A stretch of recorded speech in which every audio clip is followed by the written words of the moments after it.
Qulul mu'allif rahimahullah ta'ala wa 'ada 'alaina min barakatihi ila an qala, adalah Nabi SAW kalau beliau diziarahi, dikunjungi oleh istrinya, maka beliau akan antarkan kembali istrinya sampai ke rumah sekalipun beliau dalam posisi i'tikaf. Padahal kita tahu dalam fikih kalau kita sudah i'tikaf maka kita tidak keluar kecuali karena urusan darurat. Dari Sayyidatina Safiyah binti Huyai radhiyallahu anha, beliau berkata, adalah Rasulullah seorang yang sedang beriktikaf, maka aku mengunjungi beliau di suatu malam. Lalu aku berbicara, aku ngobrol dengan Nabi, kemudian aku pergi dan ingin kembali. Maka Nabi SAW pun berdiri untuk mengantarkanku sampai ke rumah. Maka di perjalanan ada dua orang Ansor. Ketika keduanya melihat Nabi SAW, maka mereka bersegera jalan dengan cepat-cepat. Maka Nabi SAW berkata, santai aja. Ini adalah istriku Safiyah binti Huyai. Nabi SAW khawatir bahwa bersegeranya kedua sahabat itu adalah karena menemui Nabi dalam kondisi yang tidak baik. Maka Nabi SAW ingatkan, santai, ini bukan siapa-siapa. Ini adalah istriku Safiyah. Jadi pelajarannya adalah kalau sudah urusan istri itu semuanya bisa kita ketepikan. Yang kedua, kalau sudah ada orang curiga sama kita padahal kita tidak melakukan tindakan keburukan, maka perlu kita segera tepis isu yang akan merusak nama baik itu demi kebaikan kita dan kebaikan orang yang khawatir memfitnah kita. Maka kedua sahabat itu berkata, Subhanallah ya Rasulullah, maha suci Allah, wahai Rasulullah. Artinya, ya Allah, maaf Nabi, kami sudah berprasangka tidak baik kepada. Maka Nabi SAW bersabda, syaitana yajri minal insan majrad dam, sesungguhnya syaitan itu mengalir di dalam diri manusia seperti mengalirnya darah, atau mengalir di tubuh manusia pada aliran darahnya begitu halus, begitu tidak terasa. Nah, aku khawatir bahwa syaitan memasukkan ke dalam hati kalian berdua sesuatu hal yang buruk terkait aku. Dan itu Nabi SAW tidak mau. Jadi pada isu-isu negatif yang diarahkan ke kita, maka kita perlu jawab untuk kebaikan mereka sebetulnya yang pertama. Kalau kita nggak ada masalah. Tapi kan orang akhirnya memfitnah, orang akhirnya menyebarkan berita dusta, itu adalah sesuatu yang sangat berat nanti pertanggungjawabannya. Kita lihat bagaimana Nabi SAW pulang mengantarkan istrinya demi menjaganya sampai rumah dalam keadaan aman, padahal beliau sedang beriktikaf. Ada sebuah syair nih cukup panjang yang bagus. Abiyatuna bil hubbi nabniha, zaujatuna qad nawwarat fiha. Rumah kita bangun dengan penuh cinta. Istri-istri kita lah yang menerangi rumah itu. Bil birri wa taqwa nu'ammiruha wa bi sunnatil mukhtari nuhiha. Dengan kebaikan dan takwa kita makmurkan rumah dan juga kita hidupkan sunnah Nabi Muhammad sallallahu alaihi wasallam. Hadza Rasulullah SAW qudwatuna. Ini adalah Nabi Muhammad SAW sebagai suri tauladan kita. Takfika sunnatuhu wa takfiha. Cukuplah sunnah beliau di dalam rumah tangganya untuk kita ikuti. Yubdi mahabbatuhu li zaujatihi wa siwahu yasta'li fayukhfiha. Nah, begitu nampak cintanya Nabi SAW kepada para istrinya.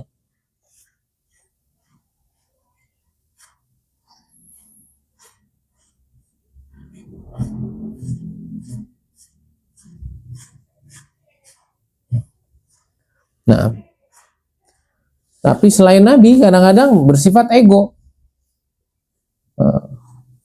merasa ego ya sta'ali fayukhfiha. Akhirnya orang-orang yang ego itu, masa saya dulu yang ngucapin cinta, masa saya dulu yang memulai sayang, masa saya dulu sebagai suami yang mengutarakannya.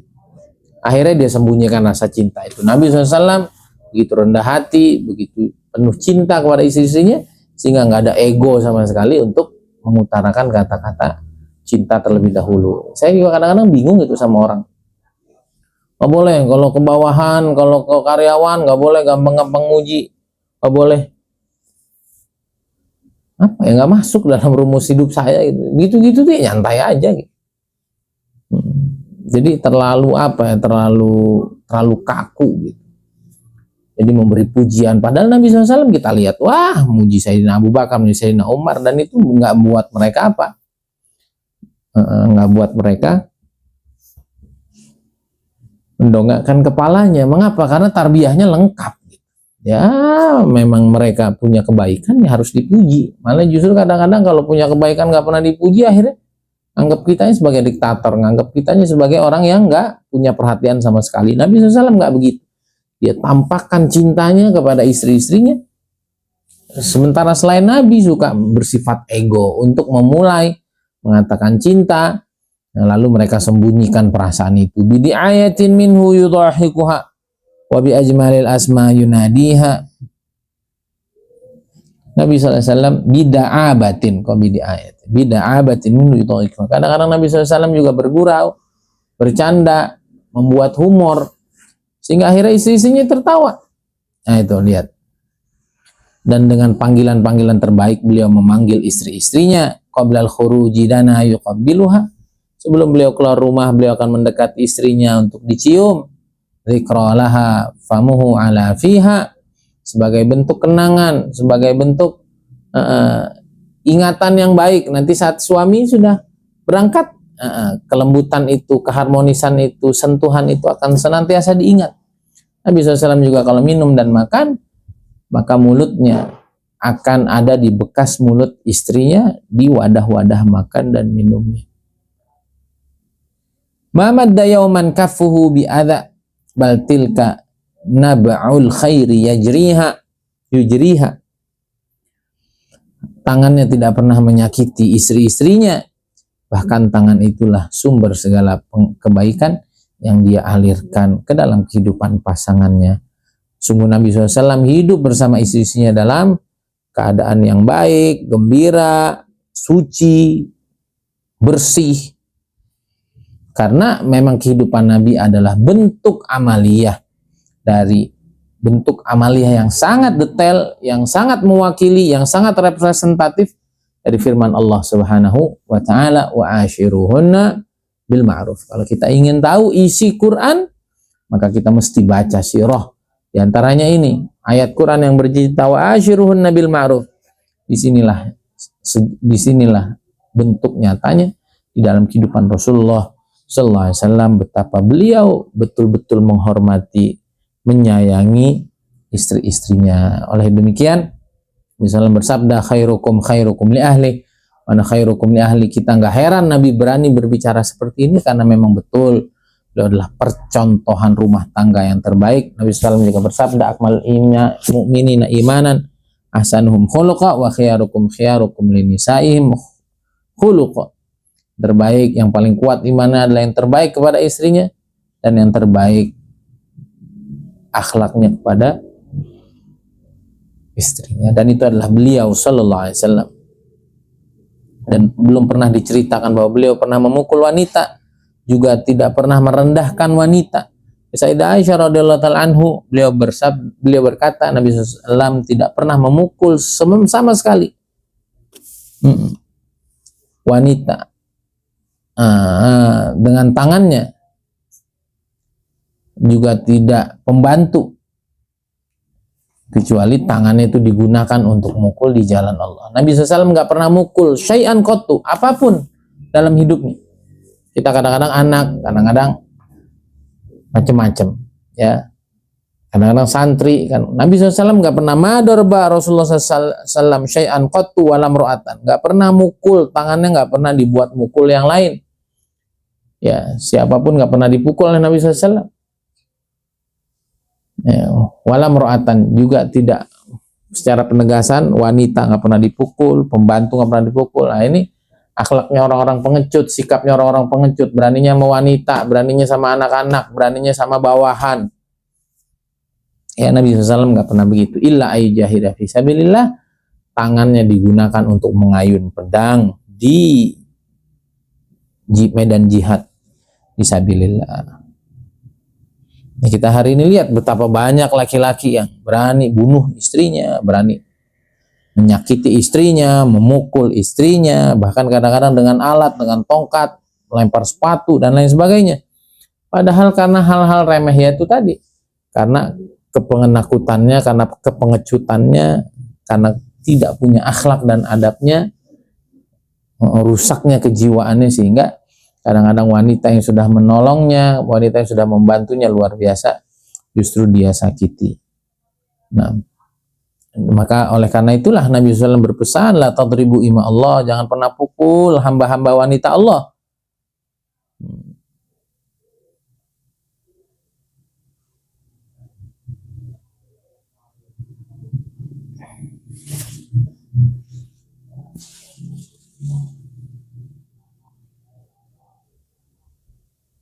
Nah, suatu ketika Sayyidina Umar radhiyallahu anhu datang pada Rasulullah SAW.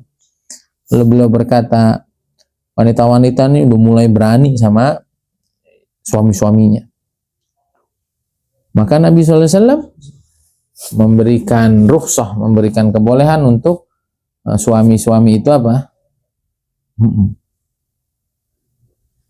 Memukul istri-istrinya. Maka akhirnya wanita-wanita itu kumpul di rumah Nabi SAW, di sekeliling rumah Nabi, demo itu, menyampaikan aspirasinya.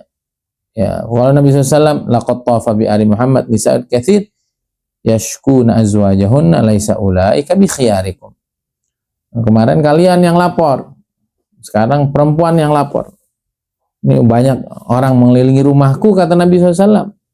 Mereka memblokade, mereka ngelaporin suami-suaminya. Kata Nabi SAW, laki-laki yang dilaporin oleh istrinya tentang ketidakbaikannya, tentang kekasarannya, mereka bukanlah orang terbaik di antara kalian. Ya boleh dipukul, tapi kalau ada waktu-waktunya, ada mubarrirat, ada hal-hal yang membolehkan untuk itu. Tapi Nabi SAW memberikan batasan, siapa yang istrinya sampai ngelapor ke orang lain akan keburukannya, akan kekasarannya, itu laki-laki bukan orang yang baik. Jadi peluang itu ada, tapi seringkali tidak difasilitas, tidak diambil fasilitas itu oleh orang baik. Sama, kita sebagai guru juga ada hak untuk mengingatkan santri dengan cara yang lebih tegas dan lain sebagainya. Tapi guru-guru terbaik mereka jarang menggunakan fasilitas itu. Mengapa? Karena sudah mereka selesaikan dengan cara yang lebih baik, lebih lembut, lebih elegan. Nah, iya gitu.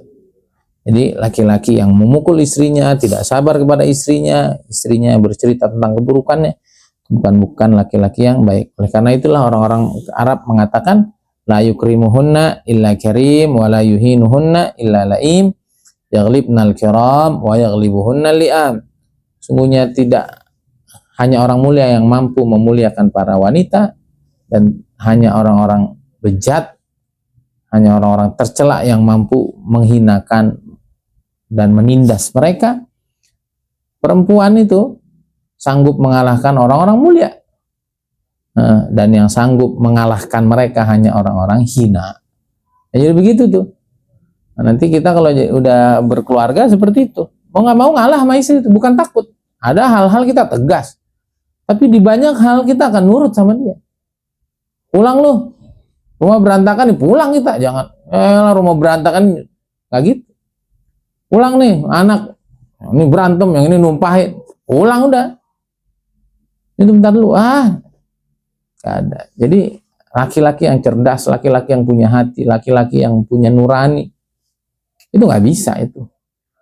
Nolak kemauan istri, ngikutin maunya dia, nggak bisa itu. Nah, maka orang yang bentar-bentar bentak istri, bentar-bentar marah, bentar-bentar kasar, itu justru laki-laki yang tidak terhormat. Kenapa? Dia nggak ngerti capeknya istri, totalitasnya. Sehingga waliyadzubillah, tadi malam saya baca satu status saya, ya Allah, banyak banget orang hari ini nggak mau nikah. saya udah mau 30 nih, tapi nggak kepikiran mau nikah. Ada nggak yang saya mau sama, yang ada nggak yang sama seperti saya? Oh banyak tuh, ya Allah, sedih saya kadang. Apa ya, karena begitu banyak laki-laki yang tidak selesai dengan dirinya, ya, ujungnya perempuan jadi korbannya. Begitu juga perempuannya juga tidak islami, tidak berpikir sabar, tidak berpikir tangguh, bertahan. Jadi ya dua-duanya salah sebetulnya. Walaupun ya memang pengaruh laki-laki yang tidak baik itu sangat kuat. Nah perempuan ini kan lemah ya, kalau ketemu laki-laki yang salah udah habis, sudah masa depannya. Maka kita sebagai laki-laki kita harus terus mengkaji diri, memperbaiki diri untuk kita menjadi terus lebih baik, agar wanita-wanita yang ada di dalam kekuasaan kita ini mereka merasa nyaman. Sekali lagi, la yukrimuhunna illa karim wa la yuhinuhunna illa laim. Hanya orang mulia yang memuliakan mereka, hanya orang hina yang menghinakan mereka. Yaghlibnal kiram wa yaghlibuhunnal liam. Orang wanita itu bisa ngalahin laki-laki hebat. Laki-laki hebat itu pasti banyak yang ngalah. Sayyidina Umar ngalah kok sama istrinya. Ada orang datang kan ngeluh, ini istri saya gini-gini. Belum sempat ngeluh.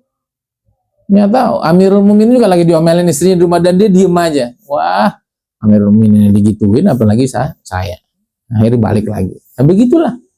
Maka laki-laki yang bisa sewenang-wenang, seenaknya sendiri, kasar sama istrinya, itu bukan jagoan, ini pengecut. Ya, laki-laki yang tidak mengerti tentang posisi, tidak mengerti tentang jasa baik istri yang luar biasa kepada dirinya. Nah,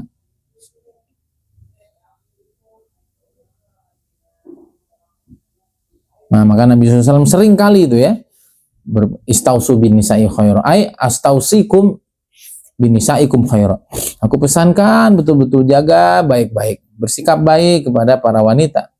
Karena para wanita itu tercipta dari tulang rusuk. Dan yang paling bengkok itu adalah bagian atasnya. Maksudnya apa? Mulut sama pikirannya. Jadi yang paling bengkok itu kan yang paling ujung kan. Kondisinya kan agak, itu juga berarti a'lahu apa? Mulut dan pikirannya. Kadang-kadang nggak masuk akal. Mulutnya kadang-kadang nggak bisa direm. Kalau kamu ingin meluruskannya, kamu patahin. Kalau kamu biarin dia terus bengkok. Pas tahu subini saya, maka aku pesanin betul yang terbaik, perlakukan mereka. Jagain mereka baik-baik. Aku pesan yang terbaik untuk bergaul dengan istri-istri kalian. Nah, artinya juga bersabar. Artinya juga apa? Pandang mereka dengan pandangan kasih sayang. Karena mereka yang tercipta bengkok. Tercipta bengkok. Maka kita perlu sabar, kita perlu mengerti, kita perlu paham. Nah itu sekarang kalau laki-laki tidak matang dengan dirinya, tidak matang tentang bagaimana menghadapi perempuan, tidak matang hubungan dengan Tuhannya, tidak matang finansialnya, tidak matang emosinya. Aduh, saya tuh banyak melihat ya, perempuan tuh kasihan gitu. Yuk para laki-laki, para jamaah, yuk kita perbaiki terus diri kita. Perempuan tuh baik kok. Perempuan itu hebat. Kalau kita laki-laki juga hebat, bisa membawa mereka. Tapi kalau kitanya tidak hebat, kalau kitanya tidak benar-benar jaga hubungan sama Allah, kita khawatir ya mereka itu tidak bahagia, mereka tersiksa ada bersama kita. Nah, dan Nabi SAW sering sekali jadi istausu bin nisa'i khaira, lakukan baik, termasuk maksudnya aku pesan mereka ini ya tercipta dari tulang yang bengkok, tulang rusuk yang bengkok, jadi sabar gitu maksud. Jangan buru-buru dicerai, jangan buru-buru dimarahin, jangan buru-buru dibentak, jangan buru-buru dipukul, waliyadzubillah. Nah, itu pentingnya kita merilis ya seluruh memori-memori buruk yang pernah kita lihat. Yang repot itu kalau anak lahir dari keluarga yang bapaknya sering mukul ibunya, itu biasanya nempel ya. Gitu juga Anak yang sering dipukul oleh ayahnya tadi jadi ayah dia tukang mukul. Dari ayah yang suka marah nanti jadi ayah juga marah juga. Maka kita mesti tahan diri, ya, kita mesti tahan diri. Kita mesti rilis itu, kita punya memori yang nggak baik, kita install ulang. Nabi SAW punya kehidupan agar betul-betul kita menjadi orang-orang yang betul-betul Allah Subhanahu Wa Taala banggakan, orang yang paling dekat dengan Nabi nanti, orang yang paling tinggi imannya, orang yang paling baik, paling lembut kepada keluarga, secara khusus istrinya. Nah, Nabi SAW juga pernah bersabda dalam haji wada', ala wastausu bin nisa'i khaira fa innamahunna awanun indakum. Harus baik sama perempuan. Kenapa? Karena mereka tuh asirat. Mereka tuh asirat. Nah, istri kan gara-gara nikah sama kita dia nggak bisa main. Gara-gara nikah sama kita sekian banyak waktunya habis buat nyusuin anak, ngurus makan anak, ngepel, nyuci, coba. Maka kalau landasannya bukan agama, nikah tuh bubar. Kenapa? Ya laki-laki jadi repot. Kirim makan dia, makan anaknya, bikin pendidikan, belum lagi kalau saya sakit, belum lagi harus punya rumah, macam-macam. Sama, perempuan juga jadi repot itu. Ya, perempuan juga jadi repot. Akhirnya waktunya banyak tersita, habis, gak sempet dandan, gak sempet main sama temennya. Kenapa? Karena habis untuk anak-anaknya. Itulah mengapa hari ini banyak orang gak mau nikah. Hari ini banyak orang udah nikah gak mau punya anak. Hari ini orang banyak memilih hidup menjomblo. Hari ini orang banyak kalau sudah menduda, menjanda gak mau lagi. Kenapa? Ya karena perjuangan hidup itu tidak mudah.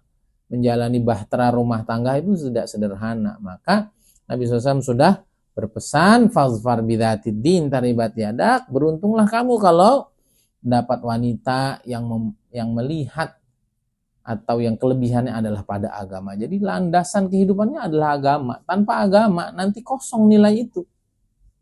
Ya. Itu ada orang agama tapi berantakan hidupnya. Ya, dia tidak paham agama yang sesungguhnya, yang hakiki. Kalau orang paham agama yang hakiki, dia akan tahu. Wala nabluwannakum hatta na'lamal mujahidina minkum was-sabirin wa nabluwa akhbarakum. Kalau kan uji kok, jatuh bangun susah, sulit. Dan kita lihat itu ada pada orang tua kita. Tapi karena orang tua kita itu orang yang dekat sama Allah, mereka soleh, mereka punya hubungan yang baik sama Allah, mereka punya landasan agama yang kuat. Wah, orang dulu kadang-kadang kerjanya serabutan, anaknya 11-12. Walaupun itu bukan idealnya, tapi artinya dalam tekanan kehidupan yang sedemikian pun mereka bisa bertahan. Maka kita jangan lupakan pada agama kita lah kita akan kuat. Ya, mengarungi apapun dalam hidup, termasuk bahtera kehidupan rumah tangga. Saya nggak kebayang kalau sekian banyak orang nanti punya pikiran, udahlah nggak mau nikah, susah, maharnya mahal, nanti ada apa-apa tahu-tahu cerai, nanti ada apa-apa tahu-tahu suaminya KDRT, suaminya selingkuh, belum lagi nanti anak, wah macam-macam ya Rob. Padahal semua itu dalam agama ya Allah sederhana sekali. Saya juga nggak kepikir gitu.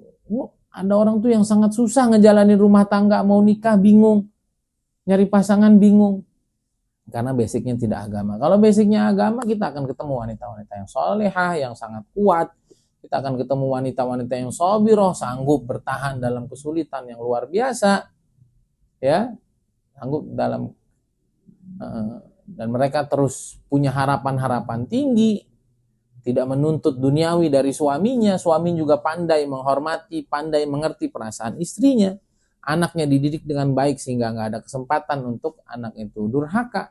Anaknya dimasukkan di pendidikan terbaik, lingkungan terbaik. Maka sudahlah kekuatan ini pada agama, maka kita penting untuk mempertahankan rumah tangga kita juga dengan agama. Nabi SAW ingatkan mereka tuh tertawan gara-gara kita.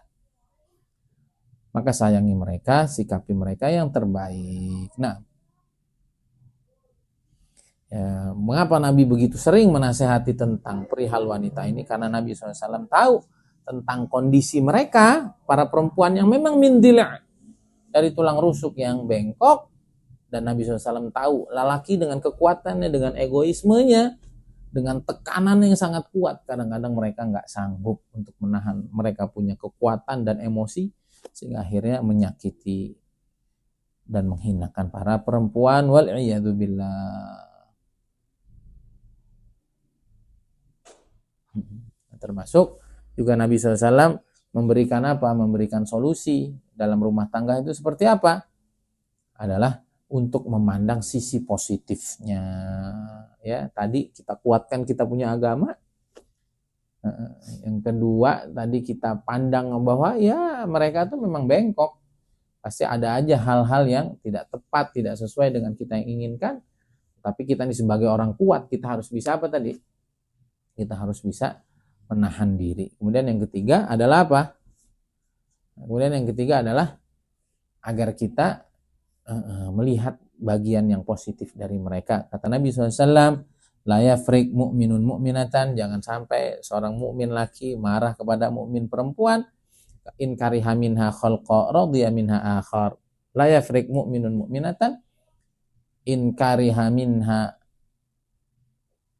khalqa atau in kariha minha khuluqa radiya minha akhar. Kalau seseorang itu nggak suka dari satu sisinya, kan dia ada sisi lain yang dia ridho. Nggak boleh ngelihatnya yang buruknya aja. Dia mah jelek semua, dia mah males. Ngapain ente nikahin kalau begitu? Nah, maka itu bagus ya ucapan orang Barat itu. Dibilang apa? I come to love not by seeing, not by finding a perfect person, but by seeing an imperfect person perfectly. Aku datang untuk mencintaimu bukan karena sudah bertemu dengan orang yang sempurna, tapi aku datang mencintaimu karena memandang sempurna manusia yang tidak sempurna. Artinya kita harus selalu positif. Kita sudah memilih istri kita pasti tahu lebih kurangnya. Nah, selama kita memandang positifnya, memandang lebihnya bukan kurangnya, maka insya Allah hidup kita akan damai, hidup kita akan sakinah mawaddah warahmah. La yafrik mu'minun mu'minatan in kariha minha khuluqa radiya minha akhar. Nabi SAW adalah bapaknya motivator, bapaknya positif mind. Seorang mukmin nggak boleh negatif mind, terlebih kepada orang terdekat dalam hidupnya, yaitu para istri. Naam, adalah Nabi SAW orang yang sangat baik pergaulannya bersama istrinya, orang yang senantiasa apa?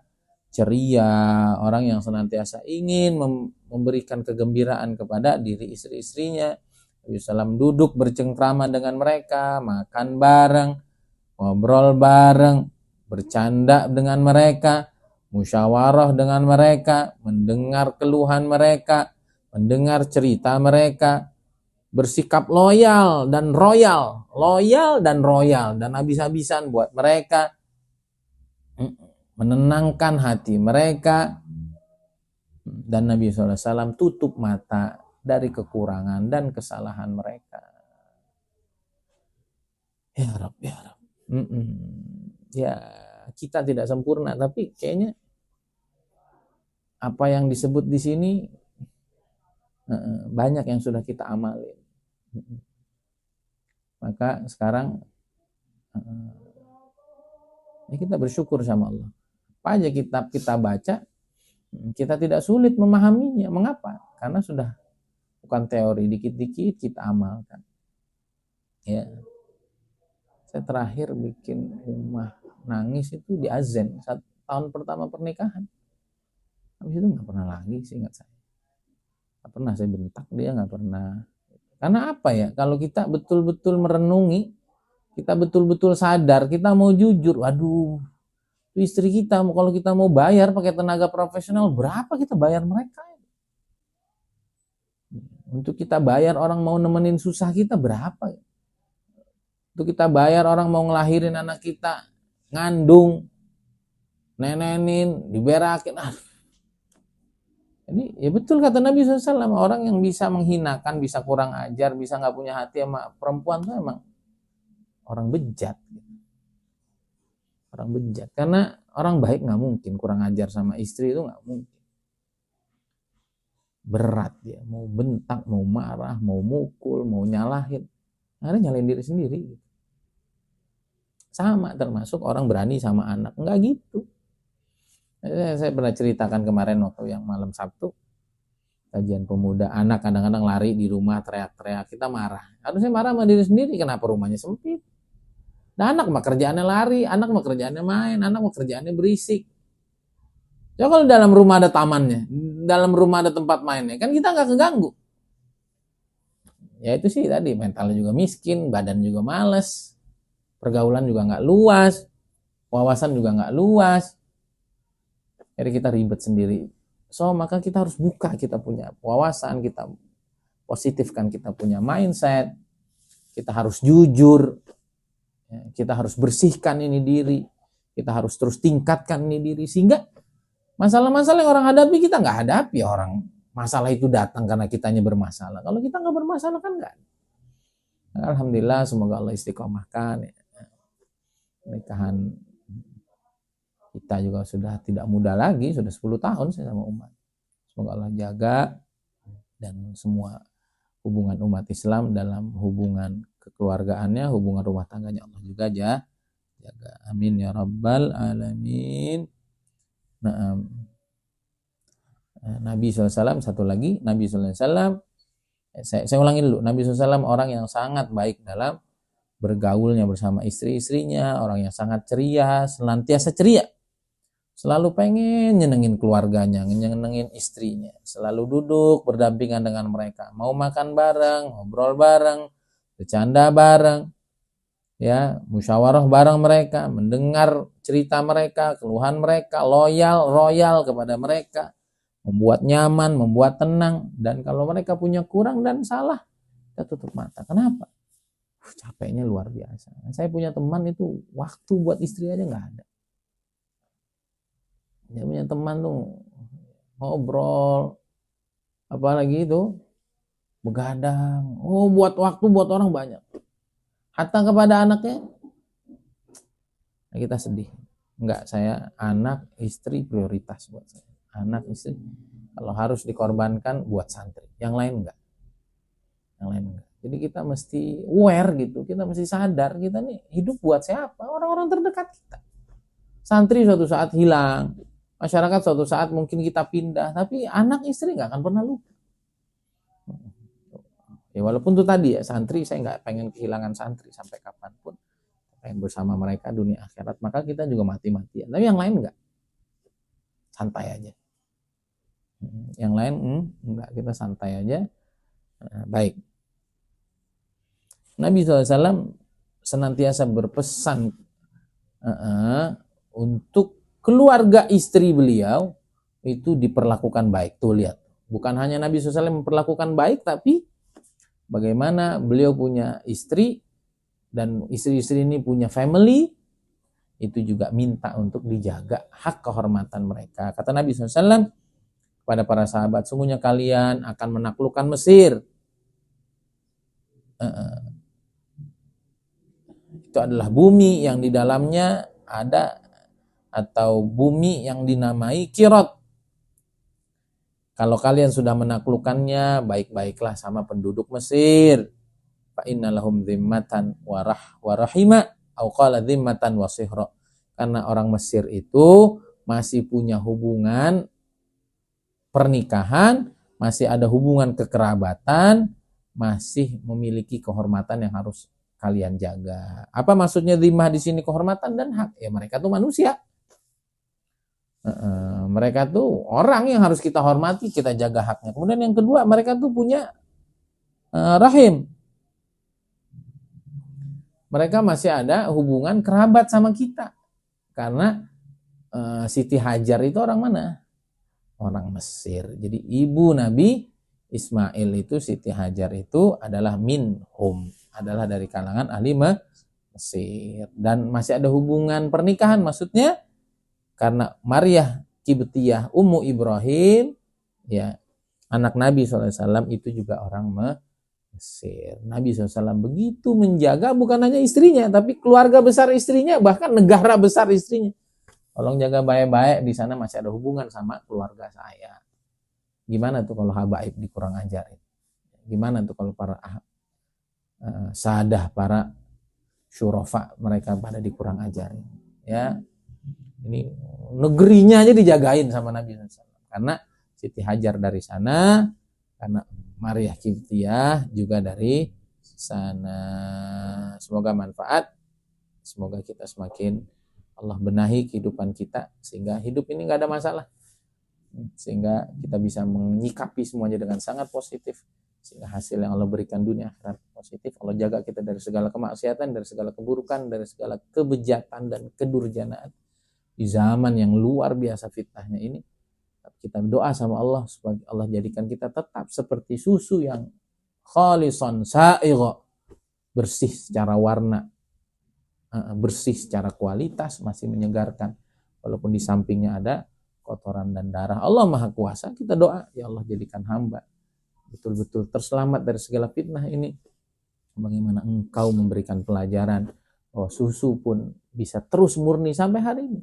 Ketika Engkau jaga kami dari segala yang tidak baik, dan jaga seluruh umat muslim dari seluruh rencana-rencana jahatnya ahli batil, dan hancurkan mereka yang tidak Engkau beri hidayah mereka yang masih ada jatah hidayah. Hadza billahi taufik, subhanaka wa bihamdika, Assalamualaikum warahmatullahi wabarakatuh.